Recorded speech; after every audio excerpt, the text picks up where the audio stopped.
announced in the July budget, I am now allocating 20,000 crore rupees for this purpose. A deep tech fund of funds will also be explored to catalyze the next generation startups as a part of this initiative. In the next 5 years, under the PM Research Fellowship Scheme, we will provide 10,000 fellowships for technological research in IITs and IISc with enhanced financial support. The second gene bank with 10 lakh germplasm lines will be set up for future food and nutritional security. This will provide conservation support to both public and private sectors for genetic resources. We will start a national geospatial mission to develop foundational geospatial infrastructure and data. Using PM Gati Shakti, this mission will facilitate modernization of land records, urban planning, and design of infrastructure projects. A Gyan Bharatam mission for survey, documentation, and conservation of our manuscript heritage with academic institutions, museums, libraries, and private collectors will be undertaken to cover more than 1 crore manuscripts. We will set up a national digital repository of Indian knowledge systems for knowledge sharing. Now I move to exports as the fourth engine.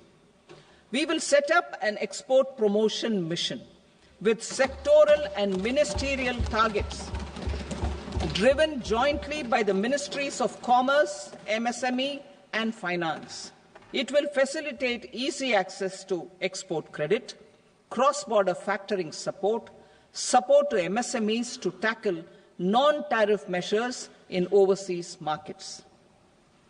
A digital public infrastructure, Bharat Trade Net, for international trade will be set up as a unified platform for trade documentation and financing solutions. This will complement the Unified Logistics Interface platform. The BTN will be aligned with international practices.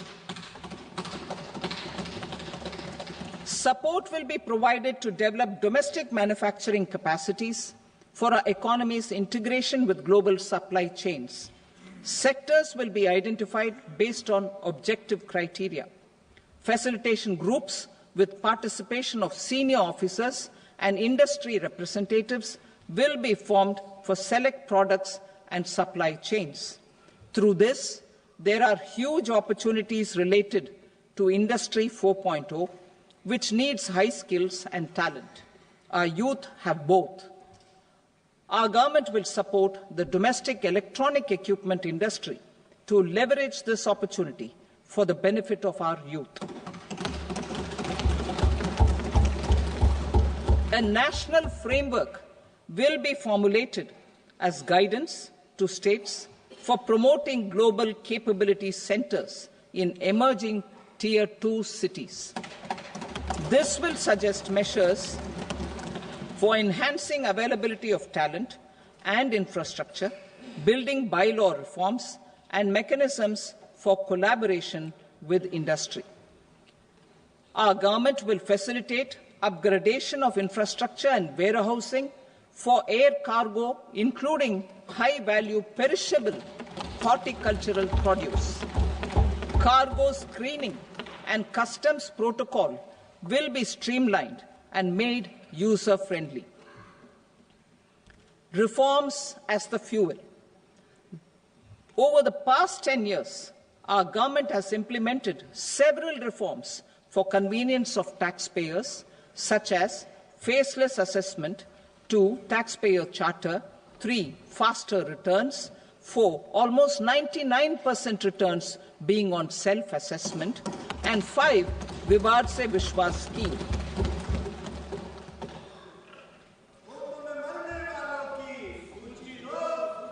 Continuing these efforts, I reaffirm the commitment of the Tax Department to trust first, scrutinize later. I also propose to introduce the new income tax bill next week. I will detail the indirect tax reforms and changes in direct taxes in Part B. Financial sector reforms. The FDI limit for the insurance sector will be raised from 74 to 100%. This enhanced limit will be available for those companies which invest the entire premium in India. The current guardrails and conditionalities associated with foreign investment will be reviewed and simplified. The services of India Post Payment Bank will be deepened and expanded in rural areas. NABFID will set up a partial credit enhancement facility for corporate bonds for infrastructure. Public sector banks will develop Grameen Credit Score Framework to serve the credit needs of SHG members and people in rural areas. A forum for regulatory coordination and development of pension products will be set up. To implement the earlier announcement on simplifying the KYC processes, the revamped central KYC registry will be rolled out in 2025. We will also implement a streamlined system for periodic updating. Requirements and procedures for speedy approval of company mergers will be rationalized. The scope for fast-track mergers will also be widened and the process made simpler. As proposed in the interim budget, we signed bilateral investment treaties with 2 countries in 2024 to encourage sustained foreign investment, and in the spirit of First Develop India, the current model BIT will be revamped and made more investor-friendly.